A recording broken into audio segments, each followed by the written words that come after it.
te parece bien? Vos traes también tu proyecto, ¿eh? Sí, sí.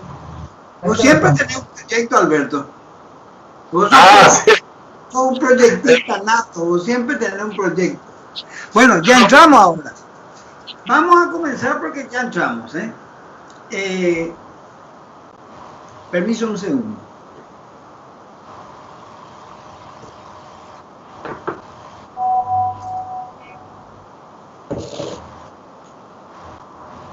Sí. En esta ocasión que vamos a hablar de Hijo de Hombre, yo propongo... ¿Me están escuchando bien, verdad? Sí, sí, perfecto. Perfecto. Bueno, que vamos a hablar de Hijo de Hombre, de Augusto Roabasto. Yo propongo lo siguiente.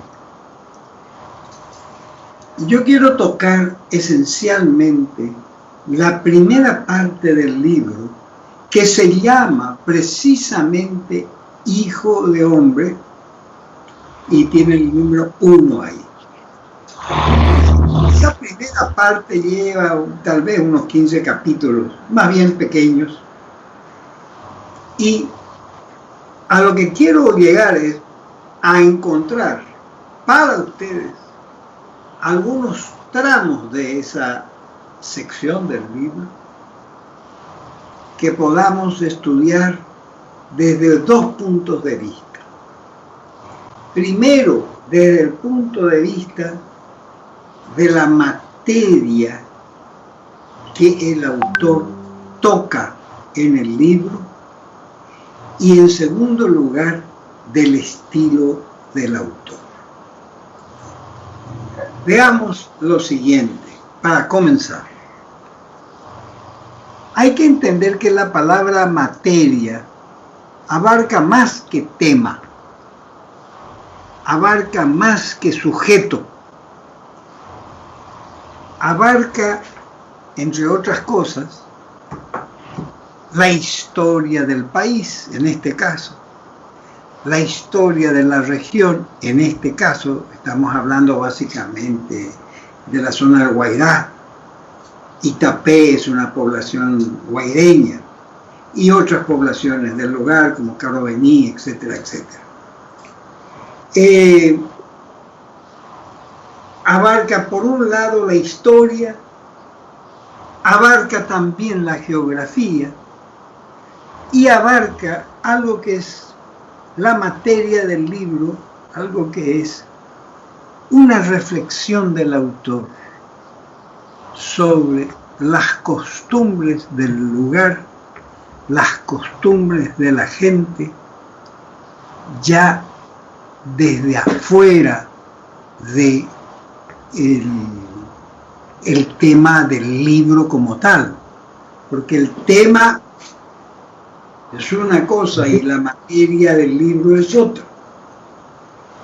El autor casi no trabaja, el autor casi nunca trabaja con el tema a solas, porque el tema a solas se acaba enseguida. En cambio, la materia se expande, es como un universo de palabras que se va expandiendo continuamente. Y en esa expansión es donde nace el estilo de Hijo de Hombre, que ciertamente después de esta primera parte tiene una segunda, una tercera parte, pero ya es otra historia, ¿no? Yo quiero ir a la primera parte para que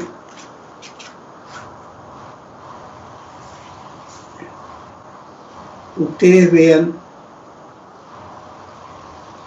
el estilo del autor en esta obra.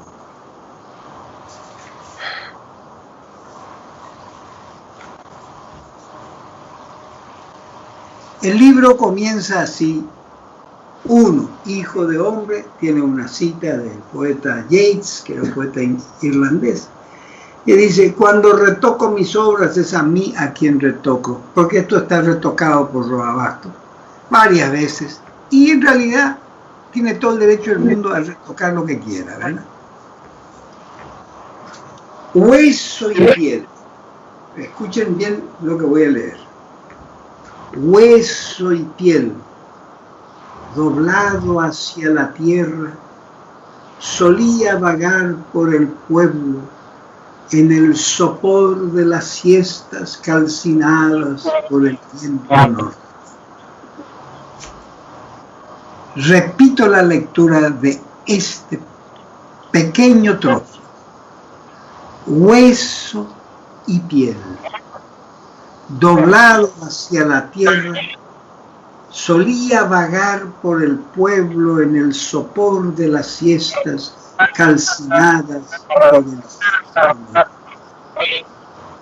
¿Quién está hablando ahí? ¿Quién está hablando? No. Se me queda la comunicación. Han pasado, vamos a escuchar, han pasado muchos años, pero de eso me acuerdo. Brotaba en cualquier parte, de alguna esquina, de algún corredor en sombras. A veces se recostaba contra un mojinete hasta no ser sino una mancha más sobre la agrietada pared de adobe.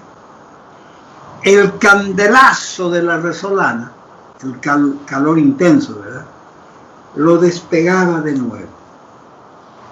Echaba a andar tantaleando el camino con su bastón de tacuar, los ojos muertos, parchados por las telitas de las cataratas, los andrajos de Aopoí sobre el ya visible esqueleto, no más alto que un chico.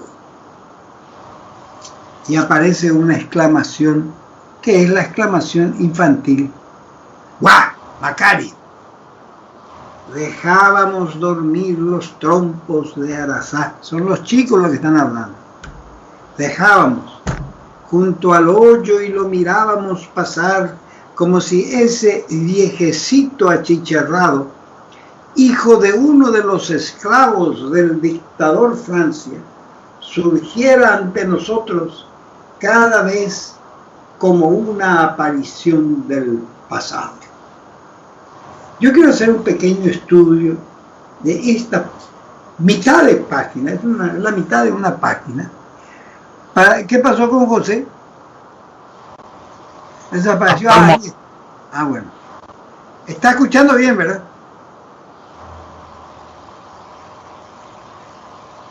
No le escucho yo a José. ¿Se le escucha a José? José no se te escucha. ¿Está escuchando, José? ¿Me escuchás, José? Sí, te escucho, te escucho.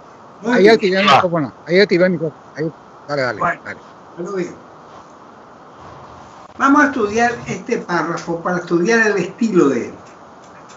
Antes de estudiar el estilo, dijimos, vamos a ver la materia sobre la cual el autor se desliza, y la materia no es el tema es parte de la materia.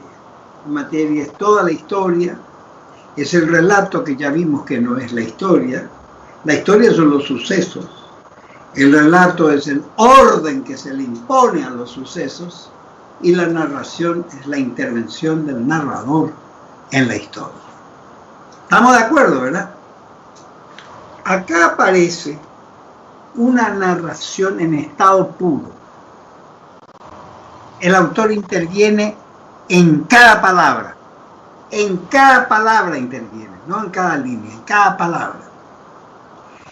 El escritor está presente y el narrador está presente, y el que establece el orden del relato está presente, y las historias, se supone que todos conocemos más o menos la historia de lo que era el Paraguay en aquella época.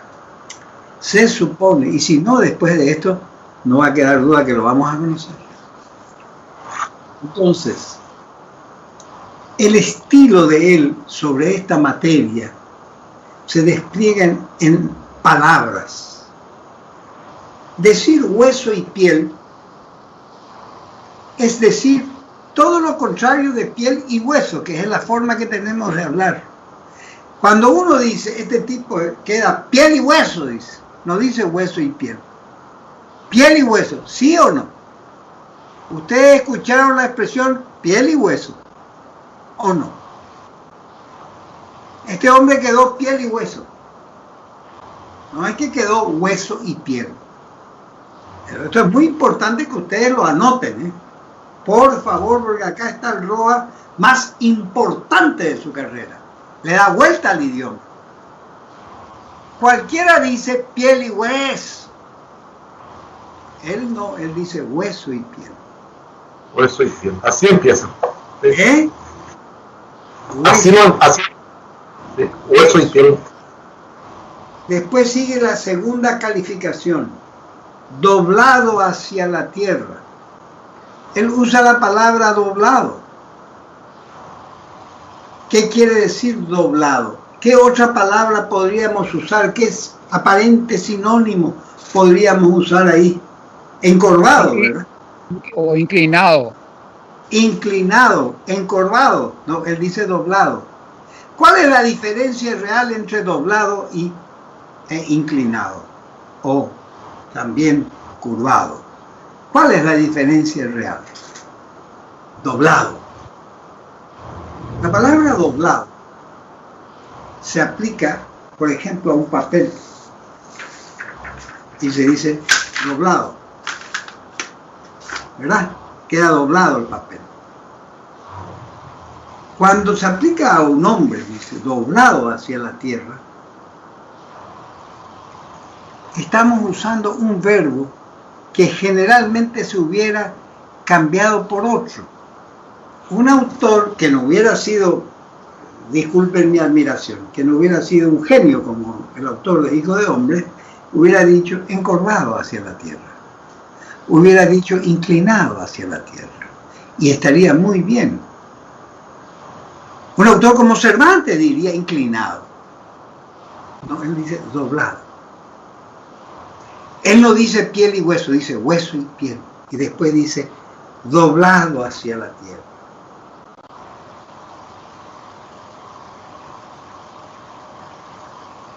La palabra hacia nos da un sentido de dirección, doblado hacia la tierra. Si yo digo doblado, pareciera que estoy diciendo más que encorvado, ¿o no?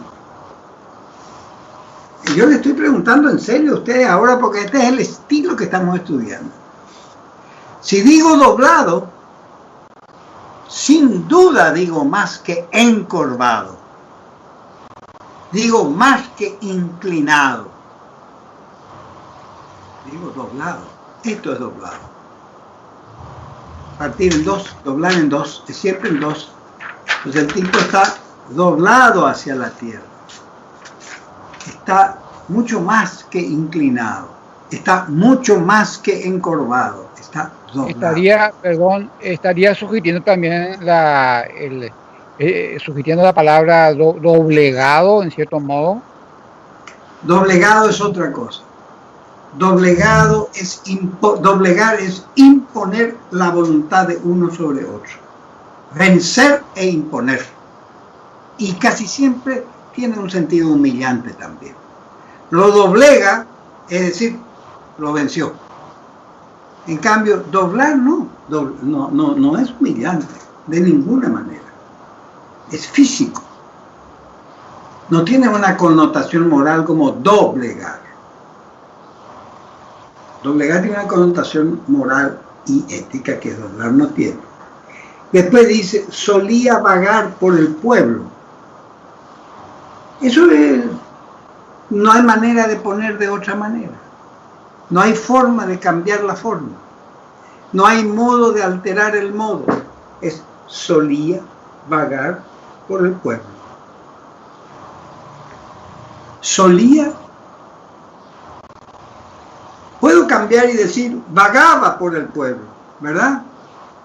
Pero solía vagar por el pueblo. Le da más énfasis que el pretérito vagaba. Hueso y piel doblado hacia la tierra, solía vagar por el pueblo. Imagínense otro escritor escribiendo piel y hueso. reclinado hacia la tierra, inclinado hacia la tierra, encorvado. Piel y hueso encorvado hacia la tierra, vagaba por el pueblo. No es el estilo de Roa en este libro. No lo es. ¿Por qué no lo es? Cuando él puede dar vuelta a una expresión, la da vuelta.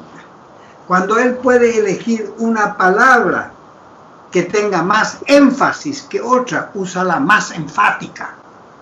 Si necesita otra palabra para agregarla, le pone otra palabra. La palabra vagaba es mucho menos enfática que solía vagar. Porque cuando yo digo solía vagar, el verbo primero que estoy usando, solía, le da un énfasis mucho mayor a vagar. Vagaba por el pueblo, vagaba. Ahora bien, en el sopor, otra palabra para sopor no hay, ¿verdad?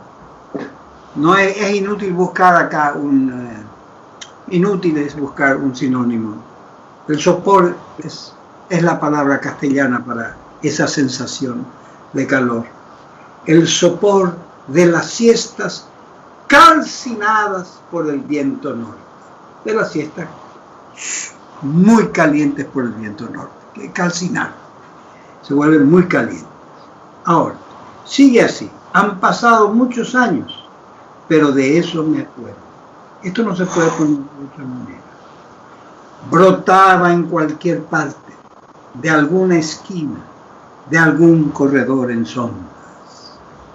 ¿Verdad?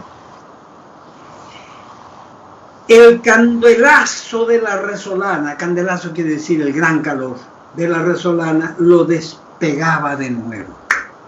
Él estaba como pegado, ¿verdad? Aparecía hasta no ser sino una mancha más sobre la agrietada pared de adobe. En esa época se construía todavía, había algunas casas de adobe en el Paraguay que nunca más hubo, porque el adobe no es la construcción de pared francesa. ¿Comprenden la diferencia que hay entre el adobe y la pared francesa o no?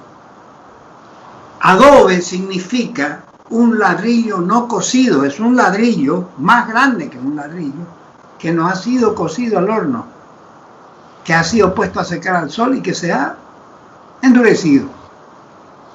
Y la pared francesa son estacas de tacuara atadas con alambre, con soga y con ripó también, y rellenadas de tierra húmeda.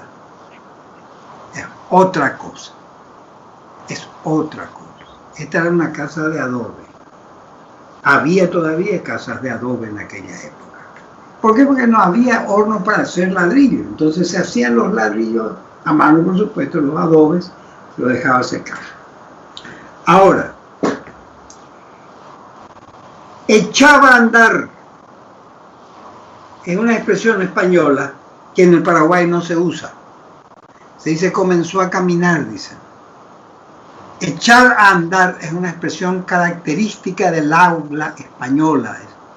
En América Latina nadie dice echar a andar. Yo no escuché echar a andar en Brasil, en Argentina, ni en Uruguay, ni en Chile, ni en Colombia, ni en México. Se dice siempre andó al revés de lo que se dice andaba.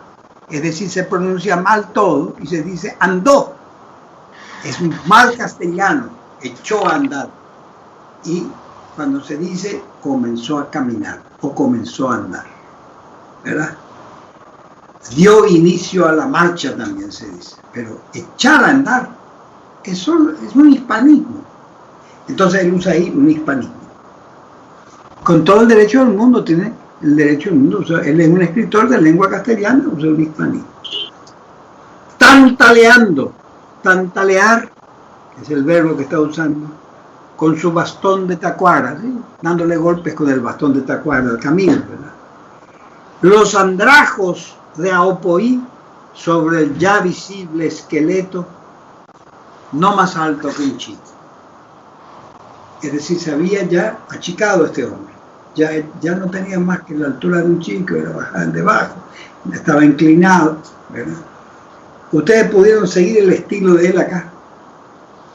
Por un lado, altera el orden normal en que se pronuncian las frases. En vez de decir piel y hueso, dice hueso y piel. ¿Por qué dice hueso y piel? Y no piel y hueso, que es la forma común de decir. Para no ser común. Quiere salir del lugar común. Desprecia ese lugar. El autor demuestra un estilo basado en la voluntad del estilo. Y la voluntad del estilo es alterar muchas veces y en la medida de lo posible el orden en que aparecen las calificaciones de algunas palabras, como el hombre que quedó piel y hueso. No, hueso y piel. Primero hueso y después piel. Ustedes ni se dieron cuenta de eso, ¿verdad? Eso es el estilo. El estilo es escribir sin que ustedes se den cuenta. El día que ustedes se den cuenta del estilo de un autor es porque lo están estudiando. El verdadero escritor escribe como Roa Bastos sin que usted se dé cuenta del estilo. Escribe de tal manera que le obliga a usted a aceptar su estilo. Si va a continuar leyendo, ¿verdad? En este libro con toda seguridad es así. Le obliga a aceptar su estilo si va a leer. Pero usted no puede hacer otra cosa que seguir el estilo del escritor. Ahora aparece: dejábamos dormir los trompos de Arazá, de guayabo, ¿verdad? Esos trompos de tipo trompo guayabo, ¿verdad? De guayabo. ¿Conocen ustedes los trompos, verdad? De Arazá. Sí. Claro. Junto al hoyo, y lo mirábamos pasar a él, ¿verdad? Como si ese viejecito achicharrado, hijo de uno de los esclavos del dictador Francia, surgiera ante nosotros cada vez como una aparición del pasado. Vamos a estudiar ese párrafo. Dejábamos dormir los trompos. ¿Duermen los trompos? Los trompos se mueven, ¿verdad? Se mueven. Cuando se juega el trompo se da vueltas, pues, ¿verdad? Dejábamos dormir. ¿A ustedes les parece correcto el uso del verbo dormir aplicado a un trompo? A mí me parece absolutamente correcto. ¿Por qué? Porque el trompo da vueltas y eso significa que tiene una actividad propia del trompo. Y entonces hay que dejarlo dormir, es decir, no darle vueltas.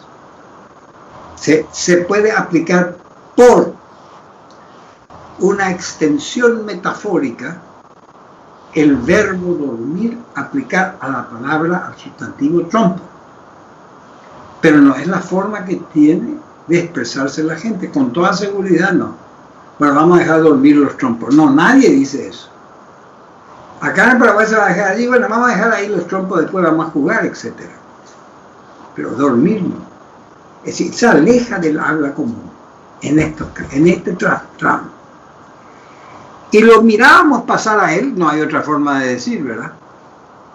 Ahora escuchen bien, como si ese viejecito achicharrado, achicharrado es una palabra muy usada en Paraguay y en cualquier parte, hijo de uno de los esclavos del dictador Francia, surgiera ante nosotros cada vez como una aparición del pasado. La palabra viejecito en el Paraguay no se usa, se dice viejito. No sé si ustedes están de acuerdo. Sí. Ustedes escucharon decir a la gente, y sin importar el orden social al que nos estemos refiriendo, usaron la palabra viejecito o viejito. No, viejito. Es siempre viejito, no es viejecito. Es viejito y viejita. Es siempre viejito. Viejecito no se usa. Él usa la palabra española viejecito, porque en España nadie dice viejito y todos dicen viejecito. ¿Verdad? ¿Por qué usa la palabra viejecito cuando nadie dice viejito? Y esa palabra lo aleja del Paraguay hablado. Porque él toma en consecuencia su estilo, contrariamente a lo que muchos ingenuos creen. no está hecho para ser traducido, está hecho para ser leído en castellano y ser gozado en castellano y ser óptimamente gozado por los que conocen el país y los que conocen el idioma, porque ellos pueden ver la rebelión que él realiza en su estilo contra el uso habitual del idioma. Es muy sutil su rebelión en este libro. Esa sutileza yo creo que él la perdió después, pero es muy difícil conservar esa sutileza por más de un libro como este, que yo creo que es uno de los libros únicos que se han escrito en Paraguay sobre el Paraguay. Únicos. Es uno de los poquísimos libros que deben empezar. Ahora, él se aleja del habla, acá, del habla que ya hemos visto, del habla que conocemos nosotros. ¿Verdad? No usamos el habla coloquial paraguaya, que sería una forma, el habla culta coloquial sería otra forma, y un habla literaria sería otra forma. Él no abandona el habla literaria jamás. Para él la literatura es un acto del habla como para todos, es decir, es un acto, él habla, él está contando, él pone orden al relato, ¿verdad? ¿Qué es el relato? Poner un orden a la historia. Bueno, yo quiero volver a leer dos cosas. Primero, alterar el orden natural de la frase. Segundo, elegir la palabra que dé más énfasis. Doblado y solía vagar. Tercero, para mí es una cosa sumamente interesante. Dice, los ojos muertos parchados por las telitas de las cataratas. Los andrajos, de Opoí sobre el ya visible esqueleto, no más alto que un chico, él, ¿verdad? No era más alto que un chico. Bueno, le llama telitas de las cataratas, ¿verdad? Porque hay unas telitas, son como telitas que tienen los ojos los que tienen cataratas, ¿verdad? Bueno, ¿qué opinión tienen ustedes sobre lo que yo le he comentado sobre su primer párrafo largo de Hijo de Hombre? Es decir, sobre el estilo. Para mí son metáforas muy originales, muy atrevidas y muy poéticas, sobre todo. Yo diría que son muy poéticas sobre todo, sí. Retoma mucha poesía la prosa de Roas. Para mí, él tiene, en primer lugar, la intencionalidad que tienen los poetas, que es originalidad, dar vuelta al idioma habitual. Y en segundo lugar, él usa la metaforización todas las veces que pueda. Y en tercer lugar, hay un uso del castellano que nosotros podemos considerar que no deja jamás de ser literario, no entra aquí en lo coloquial. No hay nada que sea coloquial, es puramente literario. Hasta donde hemos leído, ¿verdad? Después aparece guau, Macario. No, es una interjección que no forma parte de lo que estamos hablando, ¿verdad? Ahora, esto dice, Macario era un hijo de un esclavo liberto del doctor Francia, mejor dicho, ¿verdad? Era hijo de un liberto, un esclavo liberto. Es una situación rara, eso de los esclavos libertos. Francia tenía todo el derecho del mundo a liberar esclavos, aunque la verdadera liberación, la exoneración de la esclavitud como tal, nace con Carlos Antonio López, ¿verdad? Pero él fue un esclavo el que es dueño de un esclavo lo libera, puede liberarlo, es una cosa, no es una persona. Para la ley era una cosa, no una persona. Lo trataba como una cosa y lo liberaba en el sentido de que dejaba de ser esclavo, ¿verdad? Dejaba de ser esclavo, él dejaba de ser esclavo. Ahora, la ley lo pone a él un poco raro, no porque no hubiera habido esclavos liberados por el doctor Francia, que habrá habido más de uno, ¿verdad? Sino lo pone un poco raro porque nosotros no estamos escuchando acá en labios del narrador, todavía no lo hemos escuchado, no hemos escuchado nada que hiciera relación a la raza de Macario. Si Macario era hijo de un esclavo, Francia nunca tuvo esclavos que no sean negros. Nunca. Nadie en el Paraguay tuvo esclavos que no sean negros. Nadie. Y los que estaban autorizados a comprar esclavos eran algunas órdenes religiosas que mandaban a algunos compradores al mercado de esclavos en lo que hoy es Montevideo, la zona de Montevideo, y traían algunos esclavos para el Paraguay. Eran todos de raza negra, eran todos africanos. Eran muchos angoleños en aquella época de Francia. Y acá no encontramos ninguna referencia todavía a que era negro. No sabemos, ¿verdad? No dice nada. Algunos lo seguían procurando alborotarlo, molestarlo, ¿verdad? Él avanzaba lentamente sin oírlos, moviéndose sobre aquellas delgadas patas de venteveo. Él usa posteriormente la palabra pitohue, que en Paraguay es la palabra que se usa para venteveo. Venteveo se usa en la Argentina, en el Paraguay no se usa. Se usa en Uruguay, en el Paraguay no se usa. En Paraguay se usa pitohue. Yo no sé si finalmente la academia aceptó o no. Durante años estuvimos insistiendo con que pongan la palabra pitohue en el diccionario de la academia. No sé si finalmente aceptaron o no. Yo ya me desligué de eso. Lo propuse como 20 veces. Porque esa palabra, venteveo, está asociada en el Paraguay al uso que dan los argentinos al pitohue. Pitohue es en realidad es un vocablo onomatopéyico. En la frontera de Colombia y Venezuela, yo oí personalmente a muchos pitohues y oí cómo la gente, tanto de Colombia como de Venezuela, les llamaba Cristo fue.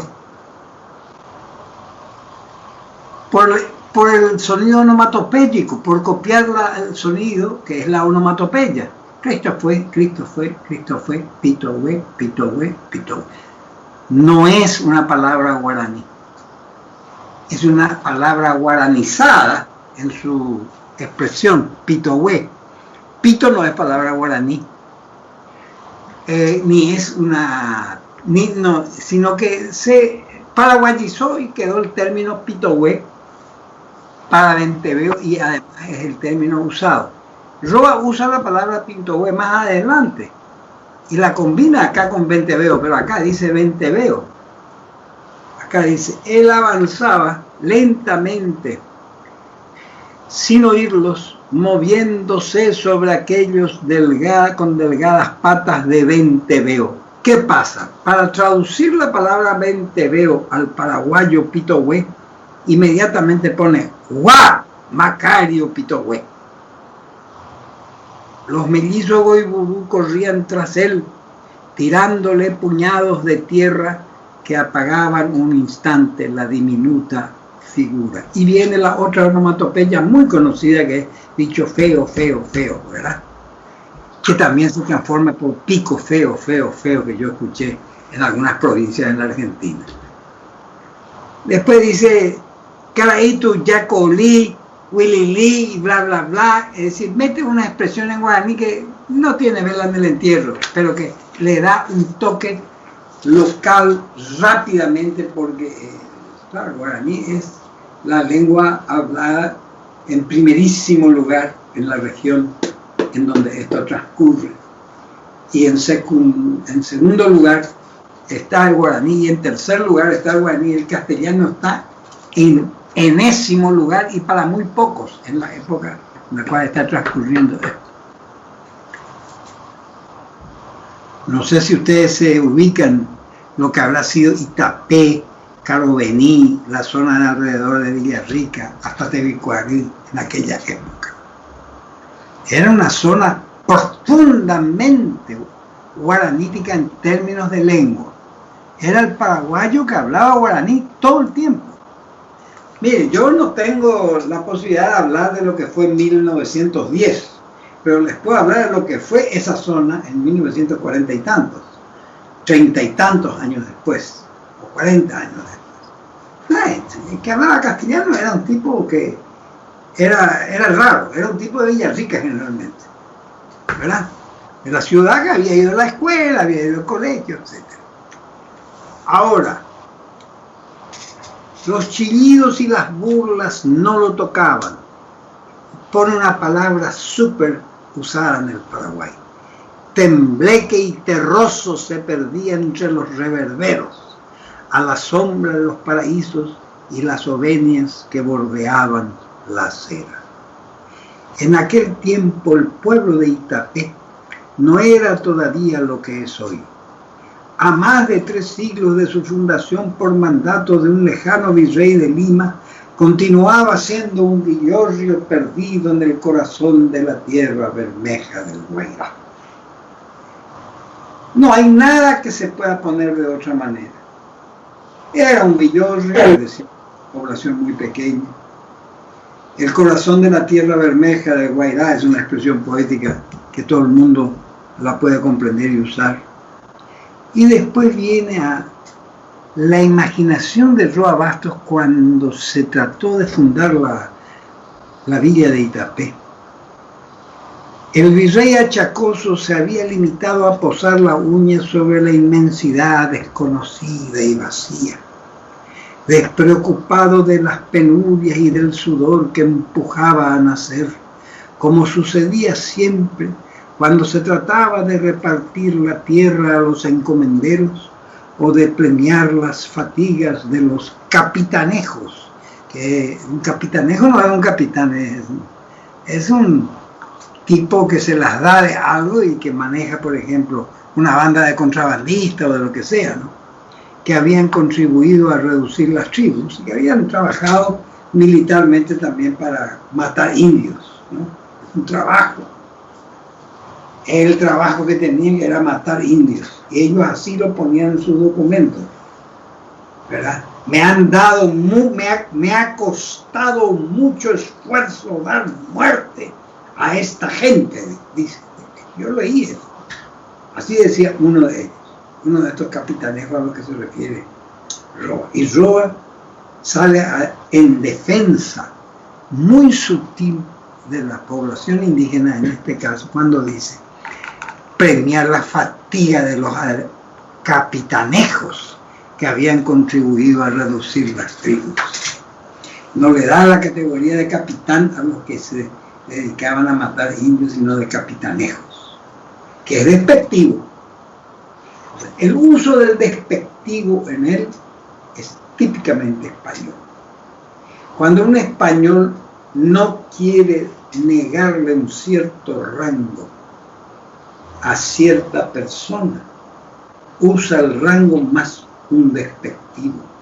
Trátese de persona o cosa, objeto. Entonces tenemos, por ejemplo, una casa da origen a una casucha, ¿verdad? Un capitán a un capitanejo, ¿verdad? Un teniente a un tenientillo, ¿verdad? Se va disminuyendo. Un arroyo a un arroyuelo, una mujer a una mujerzuela. Hay un diminutivo o un aumentativo que termina por ser despectivo. Es una de las características del español. No se niega el nombre, sino la condición. Sí, es un capitán, pero es un capitanejo. Es una casa, pero es una casucha.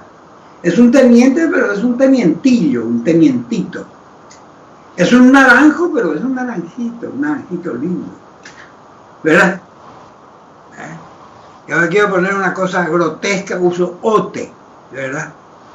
Un muchachote, que queda feo, feísimo, que en otros países se usa. Acá se dice muchachón, pero muchachón no es un tipo grande nomás. Ahora, por ejemplo, el ote. Eso lo maneja con mucha gracia y mucha soltura Roa. El virrey achacoso se habría limitado a posar la uña sobre la inmensidad desconocida y vacía. Ahí tenía la inmensidad del Paraguay, desconocida y vacía, y él pasaba la uña y decía, acá me van a hacer Itapé, acá me van a hacer esto, allá me van a hacer lo otro, ustedes harán esto, acá van a fundar tal ciudad, en tal lugar, tal villa, tal cosa. Bueno. Yo pienso que hasta aquí nosotros vemos algunas de las características fundamentales que él va a seguir a lo largo de todo este tramo del libro que se llama precisamente el tramo del libro Hijo de Hombre. Son unos 14, 15 capítulos más, no recuerdo si puede ser uno o dos más. ¿No? Vamos a ir un minuto ahora que hemos visto algo del estilo, apenas unas cuantas ideas le di del estilo, ¿verdad? ¿Ustedes pueden trabajar con estas ideas o no? ¿Creen que pueden trabajar? Sí. Claro que sí. Recuerden siempre que el maestro del estilo no es un escritor, es el idioma. El idioma te permite decir capitanejo, casucha, tipejo, tipejo, como si tipo ya es bastante derogativo, pero tipejo es lo peor que hay, ¿no? Bueno, el idioma es estudiado en todas sus posibilidades, y cuando no tiene uso en el Paraguay, a él le importa un pepino, él lo usa con el legítimo derecho de un hablante español y lo pone como quiere. Y el guaraní que aparece cuando a él se le antoja y aparece para darle cierto viso del realismo, porque acá el estilo no es realista. El estilo es simbólico. Cada personaje, más que una realidad, es un símbolo de un país que va dejando de ser una realidad, y lo veía su autor casi de una manera profética. Con mucho peligro, él veía que estaba avanzando un cambio en la realidad profunda del país, y no sabía dónde iría, desde luego, pero se veía venir. Y él encuentra que el idioma en el cual él escribe, que es el castellano, debe dar lugar al guaraní, sin duda, pero es secundario. Total, absoluta y definitivamente secundario en esta novela. ¿Por qué?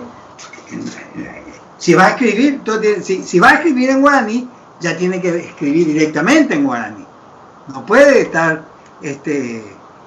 haciendo una cosa que tenga una página en guaraní, una página en castellano, hacer un yo pará como en las canciones autotraducidas de Emiliano, porque para él no era eso.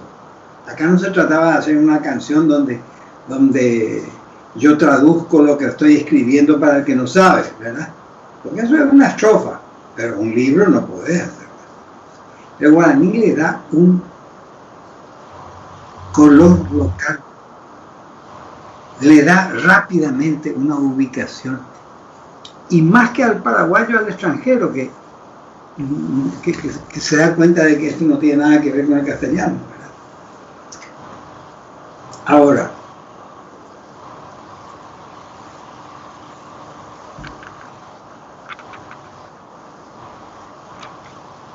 acá viene una parte muy interesante.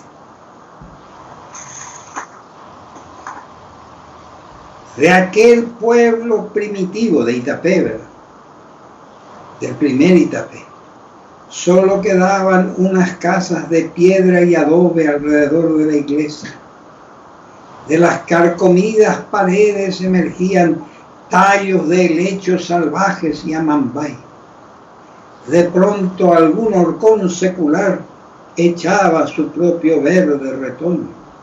En la plazoleta, junto al campanario de madera, los cocoteros ardían al sol con sus penachos de llamas secas y láseres, entre los cuales el tufo caliente se ampollaba en chirridos como de pichones con sed. Miren la comparación tan linda. Aparecen pichones con sed como términos de comparación de los penachos de llamas secas y láseas.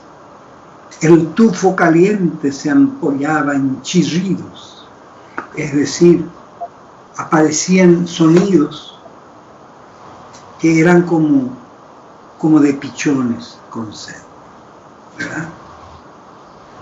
Es una manera de ir pintando el lugar.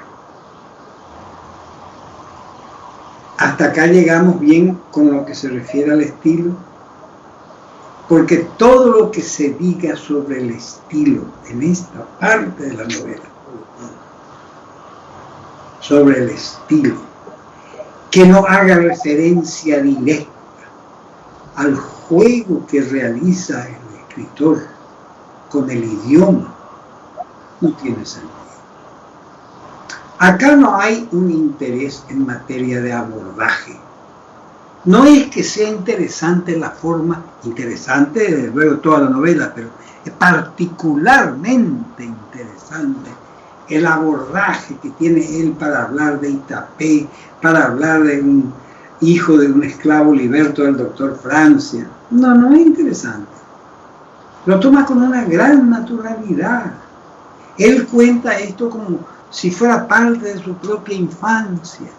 Él estaba con los hermanos Goiburú, ahí, que aparecen siempre, y que es un apellido que tiene mucho que ver con la vida real en el Paraguay.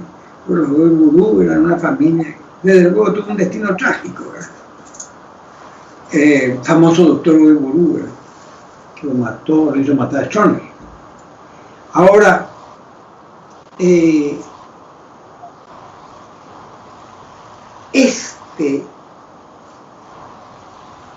este estilo nos remite siempre al idioma, continuamente.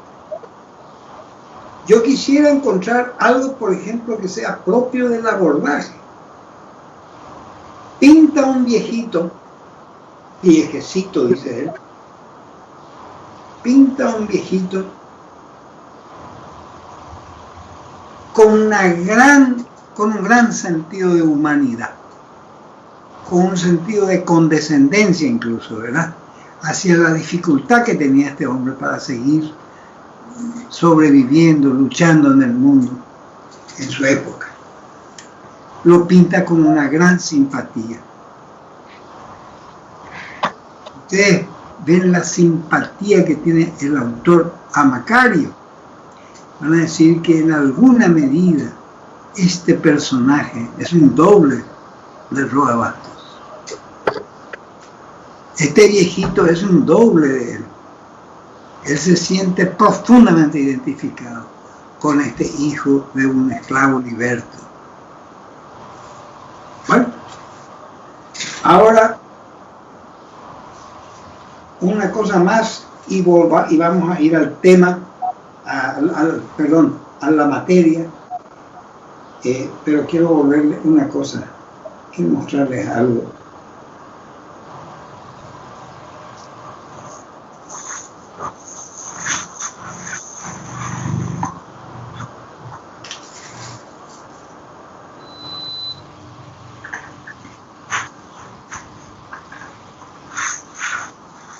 Cuando él habla de esto, él habla de su infancia, ¿no?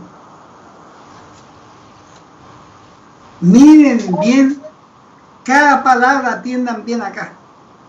Yo era muy chico entonces. Mi testimonio no sirve más que a medias.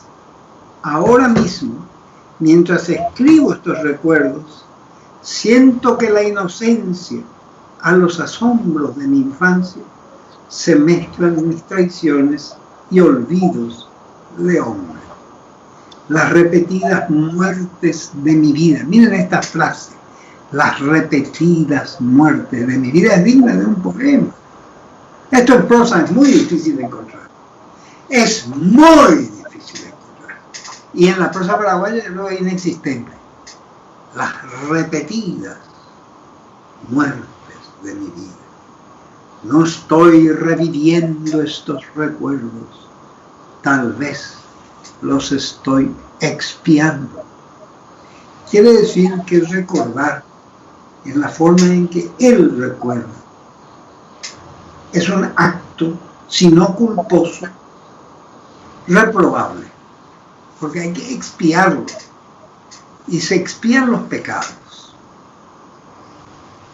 Ahora, el que mejor conocía la historia era el viejo Macario, esa y muchas otras.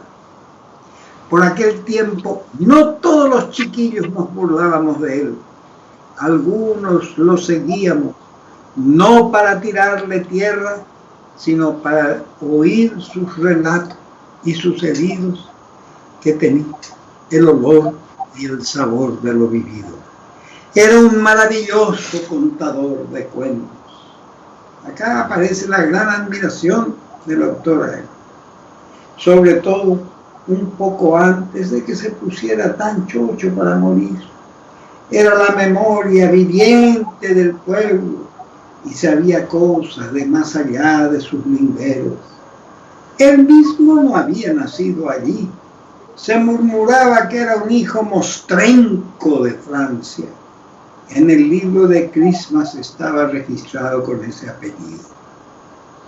Un hijo mostrenco, como un caballo mostrenco. Macario habría nacido algunos años después de haberse establecido la dictadura perpetua. Su padre, el Liberto Pilar, era ayuda de cámara del Supremo. Llevaba su apellido. Muchos de los esclavos que él manumitir quiere decir liberar esclavos, mientras esclavizaba en las cárceles a los patricios, habían tomado este nombre que más se parecía al color sombrío de una época. Estaban teñidos de su signo indeleble. Aquí aparece la primera entrada de la raza negra, como por la pigmentación de la motosa piel. Macario también. Lo escuchábamos con escalofrío y sus silencios hablaban tanto como sus palabras. El aire de aquella época inescrutable nos sapecaba la cara a través de la boca del anciano. Siempre hablaba en guaraní. El dejo suave, miren bien, es interesante esto, porque él va a ir traduciendo lo que el otro contaba en guaraní.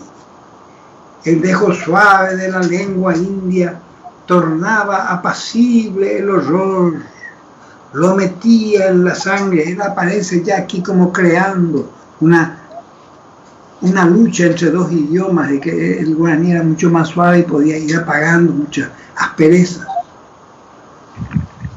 Ecos de otros ecos, sombras de sombras, reflejos de reflejos.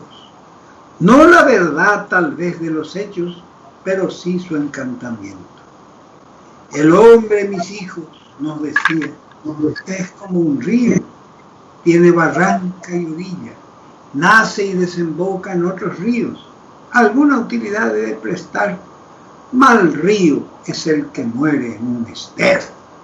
Así hablaba él, hablaba Macario, ¿verdad? En guaraní teóricamente, ¿verdad?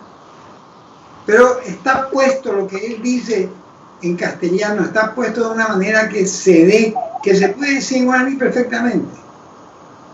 Cosa que un extranjero no lo puede hacer si no habla guaraní perfectamente, como obviamente lo hablaba, como todo paraguayo de aquella época tenía un gran contacto con el guaraní y lo abasto.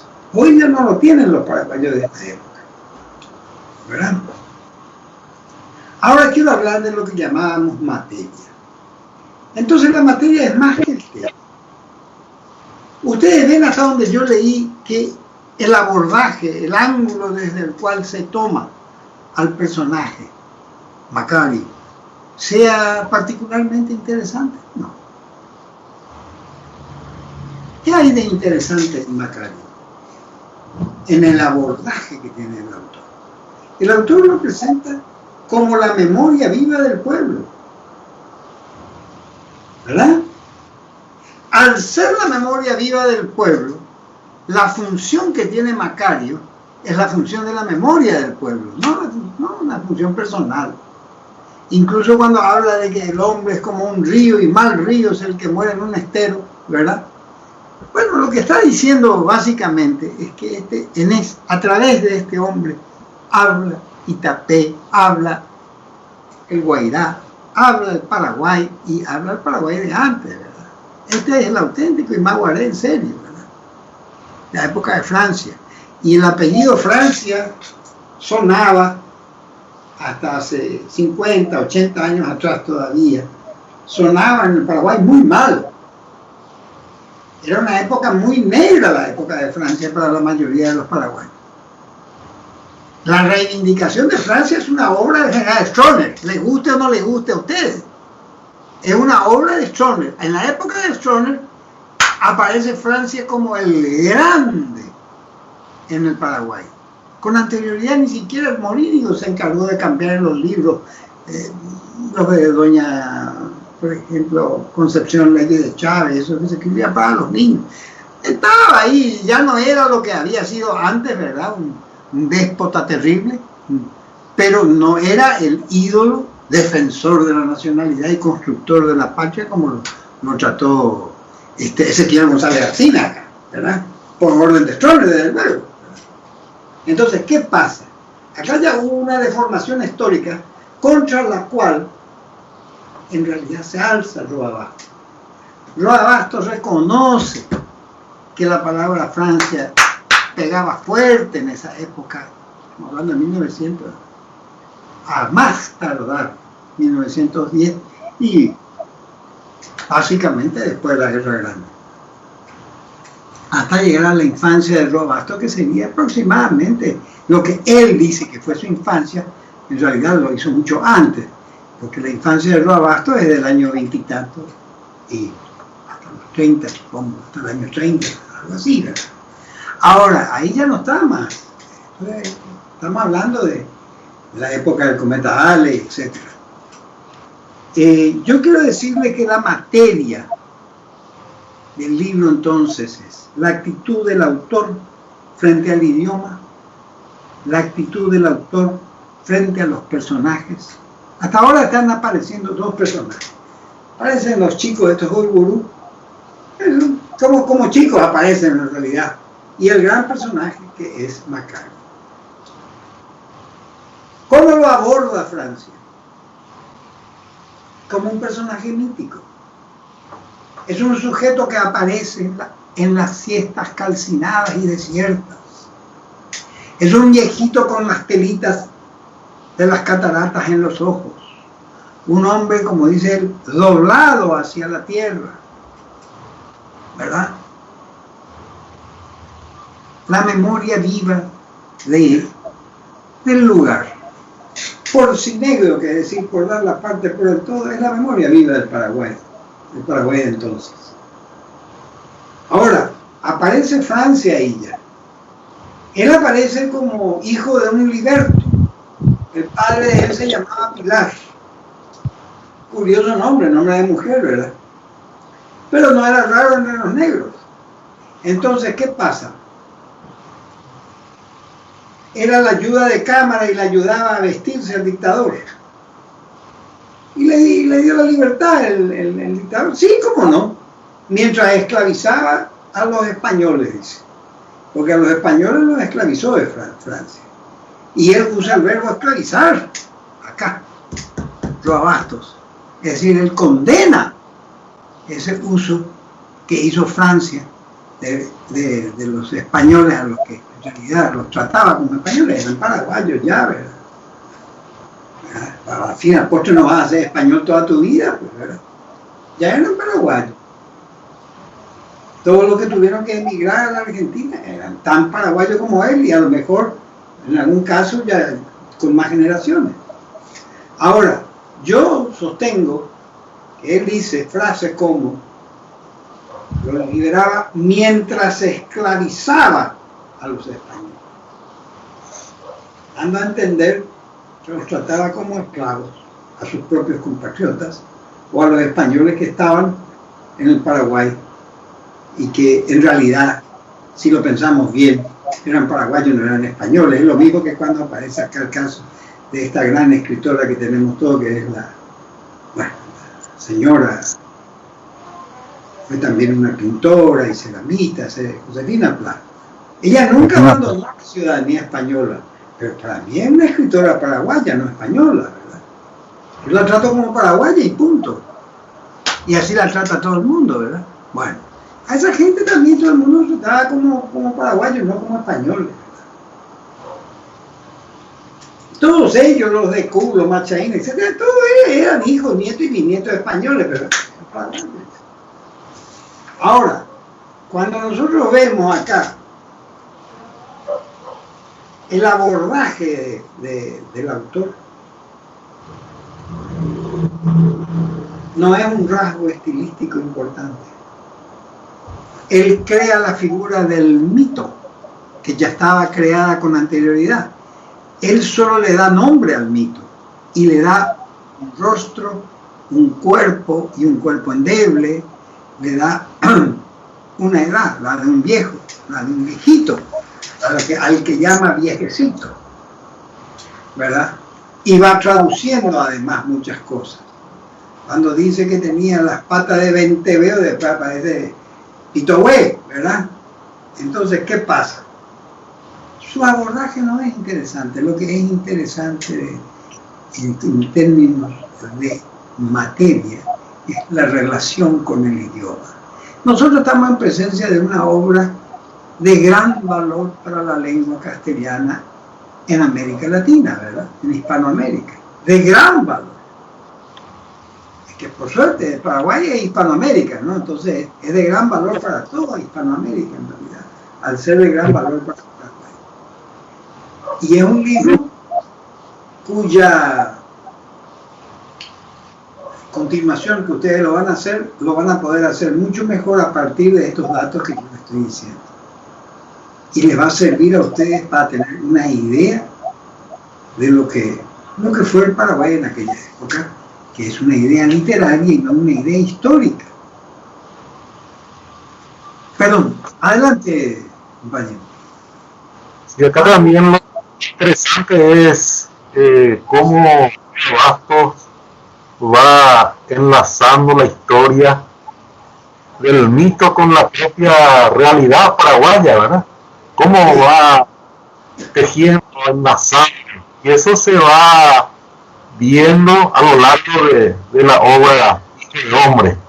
La historia paraguaya presente, pero con mucho de mitología, de leyenda, que transmite la obra. Toda obra literaria es una mezcla de realidad por una parte y de símbolo por la otra. A veces se echa mano con más fuerza a la realidad que al símbolo, a veces con más fuerza al símbolo que a la realidad. En esta obra el símbolo es mucho más importante que la realidad. Macario como realidad vale mucho menos que Macario como símbolo. Haga usted prueba. ¿Cómo qué vale Macario? Como símbolo del Paraguay vale. ¿Verdad? Símbolo depositario de la memoria del pueblo. Y como un hombre, como un cara, se podría decir como un Caraiguazú también del pueblo. Un hombre de respeto. Un grande del pueblo, exactamente. Un grande del pueblo. Entonces, es una sabiduría popular. La sabiduría popular del Paraguay se presta a dos equívocos. El primer equívoco es el tomar la sabiduría popular como sabiduría propia del pueblo paraguayo. Y el segundo es tomar sabiduría popular como ingenio. Acá generalmente eso que se llama alandú cáate, ¿verdad? Eso, el alandú, ¿verdad? Eso, Aranduca, eso no va por el lado de la sabiduría popular, va por el ingenio popular. Acá no hay ingenio, no es un hombre ingenioso, es un hombre profundamente serio, Macario. Él cuenta historias profundamente serias. En realidad el Paraguay en esta parte de la novela, por lo menos, es de una seriedad absoluta. Es de una gran seriedad. Es un país serio, de gente seria, con personajes serios y con símbolos serios. Yo creo que el país ya no existe más. Ese país ya no existe. ¿Puedo encontrar hoy en día yo un Macario? Yo les pregunto a ustedes, ¿es posible encontrar un Macario hoy en el Paraguay? ¿Hay Macarios hoy en el Paraguay? Ya. Equivalentes de Macario. Vamos a decir un equivalente Macario. No hay un viejo un comentario que quiero hacer sobre la persona de Macario. Sí. Más adelante, cuando se confronta Macario con el cura, sí, él levanta la voz y con mucha firmeza defiende a Gaspar Mora, a Gaspar, sí. y ahí se nota la dignidad, o sea, hay una debilidad de él, una apariencia, pero detrás de esa debilidad hay una personalidad y una integridad muy fuerte que Roa reivindica en ese hombre. Exactamente. Le voy a mostrar.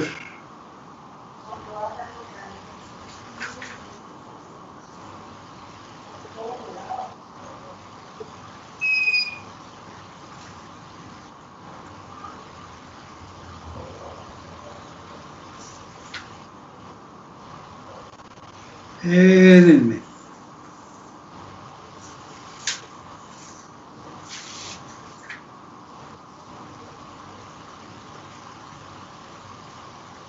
Acá dice,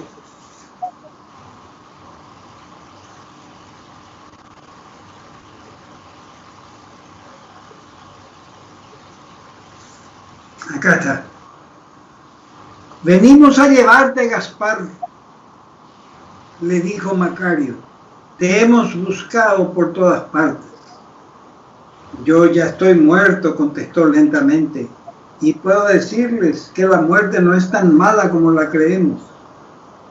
Dijo Macario, que se quedó en silencio un buen rato. Me va tallando despacito, contó que dijo después, mientras me cuenta sus secretos. Es bueno saber por lo menos que uno no acaba, que se continúa en otra vida, en otra cosa, porque hasta en la muerte se quiere seguir viviendo. Eso lo sé ahora. La muerte me ha enseñado a tener paciencia.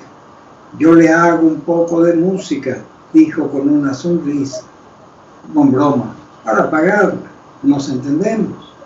Pero sufres, Gaspar, sufro, sí sufro, pero no por esto. Se echó una mirada hasta los pies. Sufro porque tengo que estar solo por lo poco que hice cuando podía, por mis semejantes. Por eso venimos a llevarte. Puedes sanar, te vamos a atender.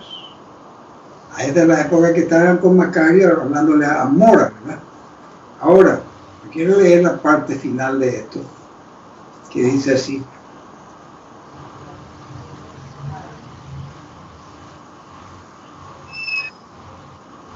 Macario llevó el Cristo a su rancho, el Cristo que hizo Mora, ayudado por los otros, con el sueño roto sobre las caras.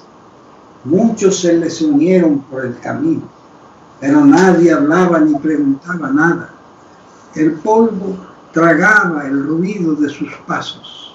Miren esta imagen. El polvo tragaba el ruido de sus pasos.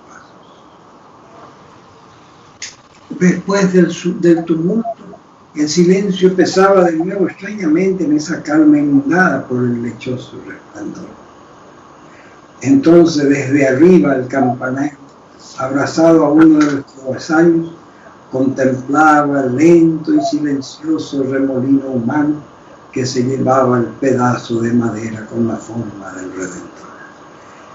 Entonces, el Viernes Santo se celebró por primera vez en el Cerrito de Itapé.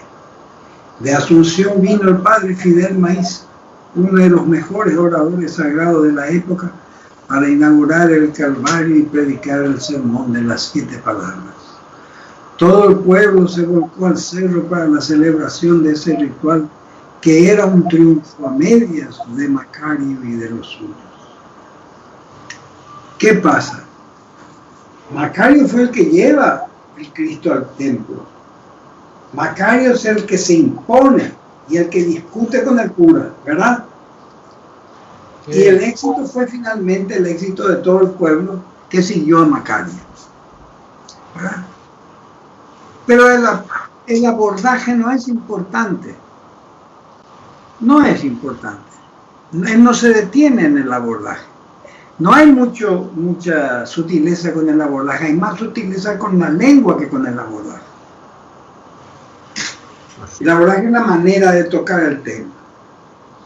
La manera de tocar el tema no es importante acá. Es el tema tocado lo que importa. Entonces vamos a ver cuál es el primer tema de esta primera parte de esta larga materia de Hijo de Hombre. El primer tema es el pueblo.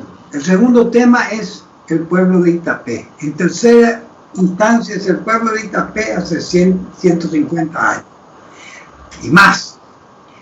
El cuarto tema es siempre el pueblo de Itapé, es siempre el pueblo y el pueblo es.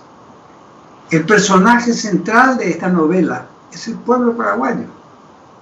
La historia central de esta novela es la historia del pueblo paraguayo. El orden no es el orden del pueblo paraguayo, es el orden que puso Roa Bastos. Y la narración que hizo Roa Bastos. ¿Verdad? ¿Estamos entendiendo, no? Pero la gran materia del libro es el Paraguay. El Paraguay que ya no existe. Un Paraguay que desapareció, que se borró del mapa. Ahora vamos a ver después con el libro de Casaxia cómo la babosa de Casaxia es un Paraguay que cada día existe más, por desgracia, y no existe el Paraguay de Hijo de Hombre, por desgracia. Porque entre la nobleza de un hombre como Macario y Gaspar y todos ellos, y la basura que teníamos ahí en Areguá con la babosa, porque es una basura, no cabe duda, la grandeza está del lado del pueblo que desapareció. Pero desapareció. Y el otro sigue. No sé si estamos de acuerdo con eso. Vamos a estudiar la babosa como justamente la réplica de otra sociedad. No la réplica del autor. El autor de la babosa, Casaxia, toma el Paraguay, pero el Paraguay que no toma Roa Bastos. Toma el Paraguay que existe hacia 1930 y tanto a 40 como el Paraguay de los acomodados. No es el Paraguay del pueblo paraguayo que ya está desapareciendo cada vez más. Y yo creo que los últimos ejemplares de paraguayos roabastianos, diría yo, desaparecieron hacia 1960, 70 por ahí. Los últimos que yo encontré son los que serían los jangaderos, por ejemplo. Jangaderos son los paraguayos IT de antes, ¿verdad? Pero eso desapareció en 60, 70. Yo lo llegué a conocer todavía, ¿verdad? Que son un equivalente similar al de los carpincheros y cosas. No desaparecieron todos. Ese país no existe más. Desaparecieron los agricultores de Itapé. Yo la primera vez que estuve en Itapé tenía creo que 8 o 9 años. Y me fui a Villarrica a Itapé, ¿verdad? La última vez que estuve creo que fue hace unos 8 o 10 años. No tenía ya nada que ver, no había nada.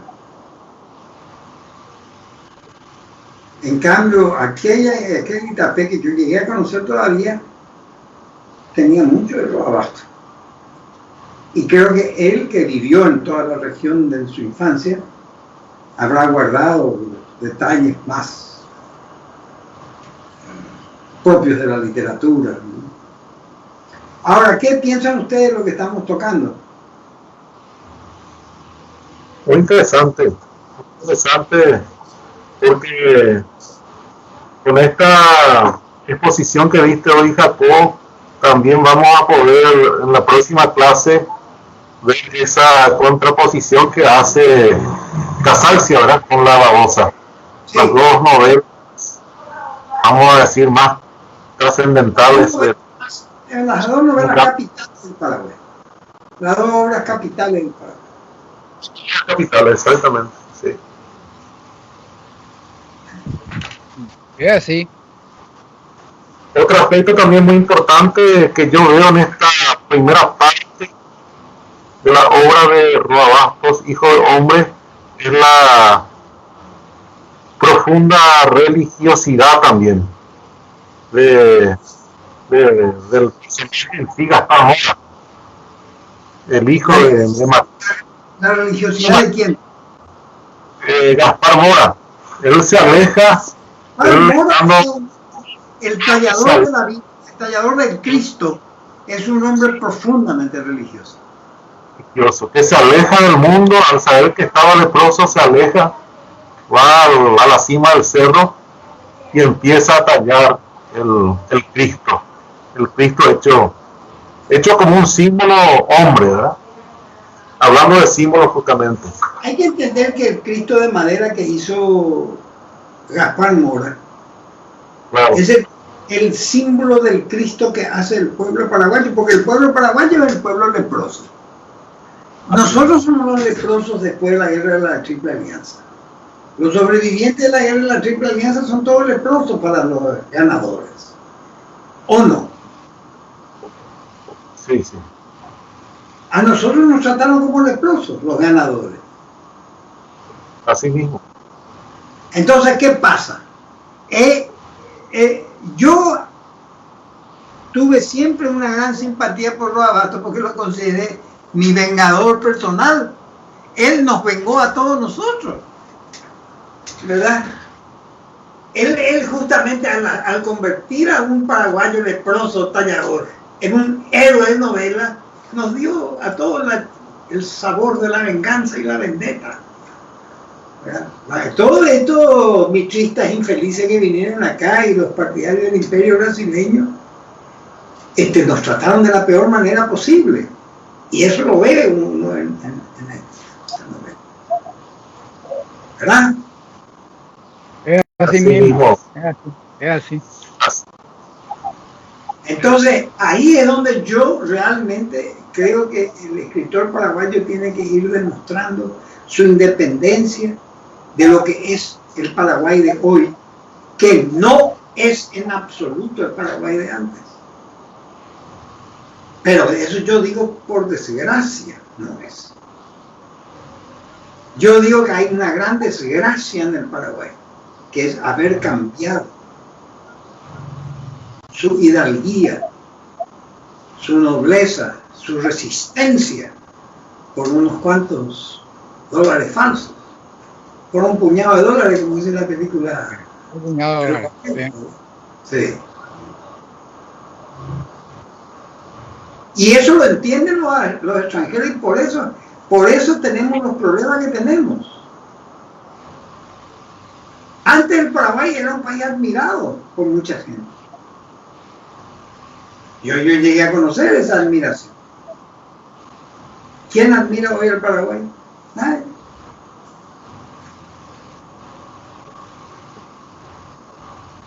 Nadie. Yo voy a decir quiénes admiraban al Paraguay. Los grandes intelectuales argentinos admiraban al Paraguay. Los grandes intelectuales brasileños admiraban al Paraguay, o uruguayos también.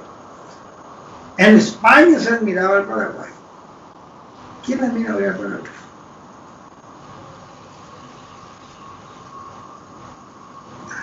A Paraguay antes de la Guerra del Grande y después también la que siguió todavía, hasta la Guerra del Chaco.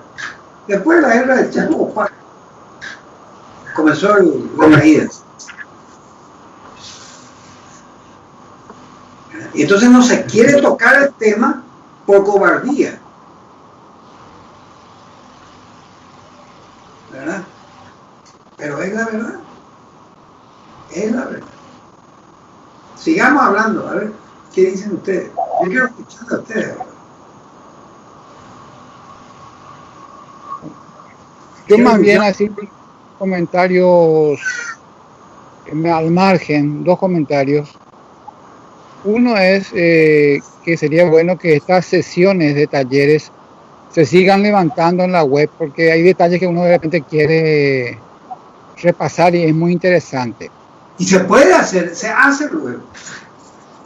La segunda sesión anterior yo no la pude mirar, no sé si está ya levantado o no. Creo que se puso la sesión anterior, ¿verdad?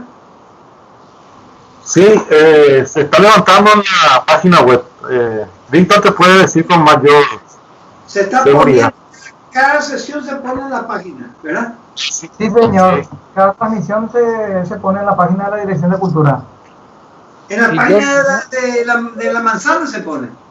No, yo no pude, esta segunda yo no pude visualizar, pero voy a revisar otra vez. ¿Sí? Revisamos la segunda. Yo no revisé la segunda todavía, pero yo creo que sí. Bueno. Otro tema, sería la mejor. Otro comentario que yo hago sobre la modalidad que estamos teniendo. Que me parece interesante también. No escuché lo que estaba diciendo. Qué bueno es reivindicar otra vez la lectura en voz alta de los textos. Pero desde luego, la lectura si vale es siempre hecha en voz alta. La lectura en voz baja no sirve para nada. No sirve. Hay que incorporar inclusive en estos talleres prácticas, porque yo estuve leyendo en voz alta Hijo de Hombre y me sentía que no tenía ritmo, que no sé, me sentía rarísimo. Por falta de práctica, ¿verdad? Por falta de entonación. Nada más que eso, sí, así mismo. Y es bueno siempre la relectura de estos libros. Yo creo que habíamos enfocado en la época de la facultad de filosofía con Emina Natalicia. Habíamos hecho una mesa redonda acerca de Hijo de Hombre. Pero después uno se olvida, y uno siempre volver a releer Hay que hacer. Mirá, las dos grandes novelas paraguayas son Hijo de Hombre y La Babosa. Hijo de Hombre trata de un país que ya no existe y La Babosa trata de un país que desgraciadamente sigue siendo la porquería que fue. ¿Por qué? Porque es incomparablemente superior, Macario, a esa vieja indigna y chismosa que es La Babosa. ¿Verdad? Nosotros tenemos acá una galería de hombres que valen la pena y en el otro tenemos una galería de arruinado partida ya de su pena. ¿Verdad? Hay que entender que la grandeza de la novela de Casaxia es que él no le deja respirar a todos estos tipos y los denuncia en cuerpo entero, ¿verdad? Todo lo que ellos dicen está denunciado y lo que hacen también. En cambio, el Roa Bastos está narrado lo que fue y fue el pueblo paraguayo. Jacobo, ¿qué opinas de Mario Alleymora? Alleymora es un escritor de costumbres. Él no dejó de ser nunca un escritor de costumbres, ya sea en teatro o en cuentos generalmente, novelas. Escritor de costumbres o costumbrista no es despectivo, pero es un escritor inferior. No es un escritor que ponga al objeto de su narración como un tema de debate central en su obra, en su carrera de escritor, etc. El Paraguay de Aguimora no, es un Paraguay de costumbres, no es un Paraguay ni de héroes ni de porquería, de ninguna manera. Porque el Paraguay de la Babosa es un Paraguay repugnante, ¿verdad? Y el Paraguay de Hijo de Hombre es un Paraguay admirable, solo que ya no existe más. Pau Pepe terminó ahí y el otro sigue. Ahora, la novela de Aguimora son costumbristas, son observaciones que él hace al pasar de la gente común. Están bien escritas. Las obras de teatro y los cuentos también. Pero son cuentos costumbres. ¿Saben ustedes lo que es la literatura de costumbres, no? La literatura costumbrista. Es una literatura que no aspira a ninguna grandeza. Aspira a ser fiel a lo que puede observar el escritor. En ese sentido, un escritor totalmente realizado en el mundo. Totalmente realizado.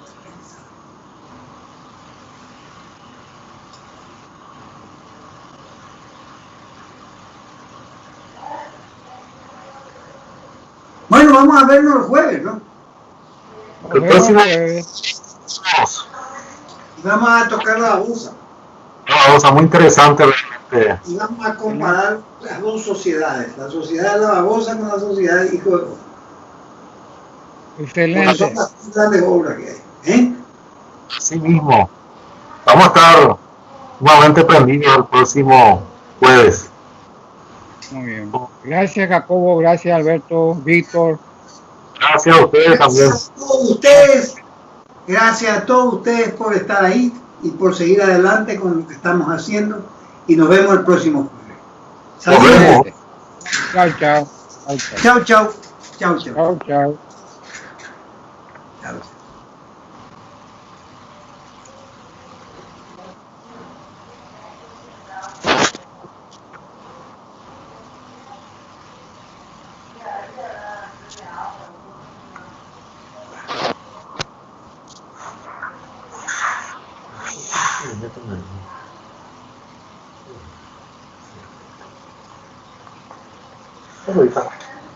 ¿Qué te pasa? ¿Qué te pasa, güey? ¿Te da vuelta? ¿No te da agua? Güey, ¿no? Ahorita agua. ¿Ya? Agua. No, no crees. Ay, mamita. Qué bonita.